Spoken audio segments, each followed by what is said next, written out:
Wellington Barros trazendo informação, pois não, Barros? Pitoli, trago agora um destaque do portal do jornal O Globo, que diz o seguinte: o advogado-geral da União, Jorge Messias, tem hoje 48 votos para se tornar o 11º ministro do Supremo Tribunal Federal, de acordo com tabulações obtidas pelo jornal junto a líderes do governo e da oposição. A sabatina marcada pelo presidente Davi Alcolumbre para o dia 29 de abril, um dia antes da votação do veto à dosimetria dos condenados de 8 de janeiro, deverá ter um quórum alto, o que hoje favoreceria Jorge Messias. Para ser aprovado, o indicado precisa ter o apoio de 41 dos 81 senadores. É um quadro completamente diferente do de dezembro, quando Messias foi indicado e um ressentido Davi Alcolumbre ameaçou sabatiná-lo em menos de 2 semanas. Você vai se recordar disso. À época, o Messias mal chegava a 30 votos. Os 5 meses na chuva, no entanto, ajudaram o advogado-geral da União a quebrar resistências junto a senadores na Câmara Alta. Com a ajuda decisiva dos 2 ministros indicados pelo governo Bolsonaro, André Mendonça e Cássio Nunes Marques, Messias tem hoje votos nos oposicionistas PL, PP e União Brasil. Pitoli, é uma conta feita, portanto, pelos líderes partidários. Não é aquela informação que nós falamos aqui na semana passada de senadores que já declararam voto, não é isso. Eles fizeram uma tabulação dos senadores que irão votar, mas que às vezes nem declararam ainda se vão ou não, se vão votar a favor ou contra. Tem um site. Eu vou passar de novo aqui pro Edson. Mas ocorre o seguinte, Pitoli, essa tabulação feita pelos senadores e citada aqui pelo jornal O Globo, ela independe dessa votação, ou pelo menos desse placar que nós estamos divulgando, em relação de quem já se posicionou contra ou a favor. Até porque a votação lá no dia, né, a votação no plenário, não na CCJ, mas no plenário, é uma votação secreta. Os senadores podem votar como bem entender. E aí depois, para você conseguir identificar quais são os votos, é impossível. Então, na análise desses líderes partidários, ele já teria 48 votos, portanto, 7 votos a mais do que o necessário para aprovação no plenário do Senado. Naquele site que nós mostramos, que eu encaminhei para a nossa produção agora aí novamente, que é o voto dos senadores, ele conta 23 votos contrários, 32 indefinidos e 26 votos favoráveis à indicação do advogado-geral da União para o Supremo. Então continua como estava na semana passada, pelo menos no placar desse portal. Mas, repito, essa informação divulgada pelo Globo não é de quem já declarou o voto. Tem muita gente que consta nos indefinidos e que pode já ter anunciado que irá votar em Jorge Messias, pelo menos nos bastidores. Barros, eu estive com o senador Magno Malta sábado em Porto Alegre. Magno está num processo de recuperação da saúde e a gente ora todos os dias pelo senador Magno Malta. Mas, Barros, eu vou lhe dizer,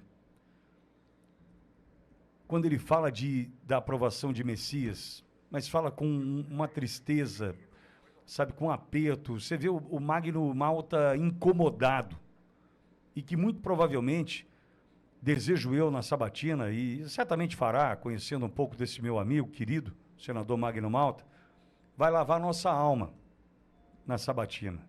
Mas qual o problema? Pouco importa. Infelizmente, quando a gente fala do nosso querido Magno Malta, a gente está falando de um único, um guerreiro, só ele. Girão, quem mais? Para lutar, para defender, para dizer o seguinte: o senhor apoiou, o senhor foi o primeiro a pedir a prisão preventiva de inocentes. E o cara vai passar. Agora, imagine você, meu amigo, o que rolou para esse acordo de fato ser formalizado. Por quê? Se o cara tinha 30 votos, até outro dia, precisa de 41, e já estamos em 48, eu posso imaginar que o atraso promovido pelo Davi Alcolumbre não foi para sacanear o Lula, foi um prazo estipulado para facilitar a vida do Messias, para ele se articular, para ele poder fazer os acordos, para poder negociar de fato. E olha onde a gente está de novo. Lula, Zanin, Flávio Dino e Jorge Messias, o garoto de recado. É para destruir ou não é?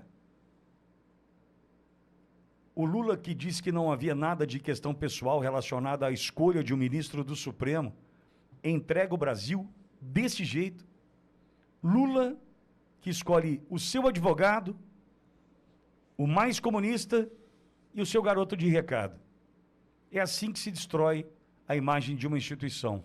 Pois não, Barros? Pitoli, é importante destacar aqui que eu citei, por exemplo, o André Mendonça e também o Cássio Nunes Marques, que estariam fazendo, pelo menos nos bastidores, um trabalho de cabos eleitorais aí do Jorge Messias.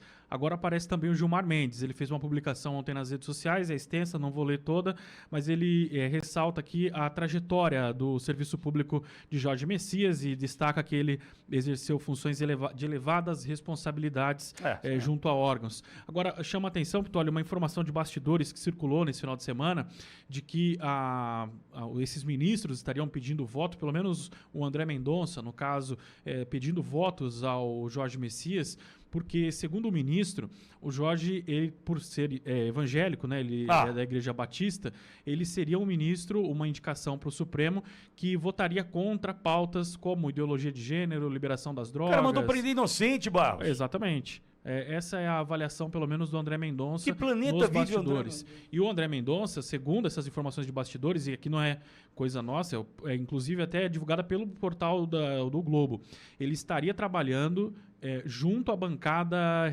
evangélica no Congresso pela aprovação do ministro do AGU para o Ministério, ou melhor, para o Supremo Tribunal Federal. Estaria trabalhando em prol de pedir votos, melhor dizendo assim, da melhor forma, por Jorge Messias. Estaria num trabalho grande de corpo a corpo aí com quem vota, que são os senadores. Tá fácil de confiar no André Mendonça, hein? Que merda.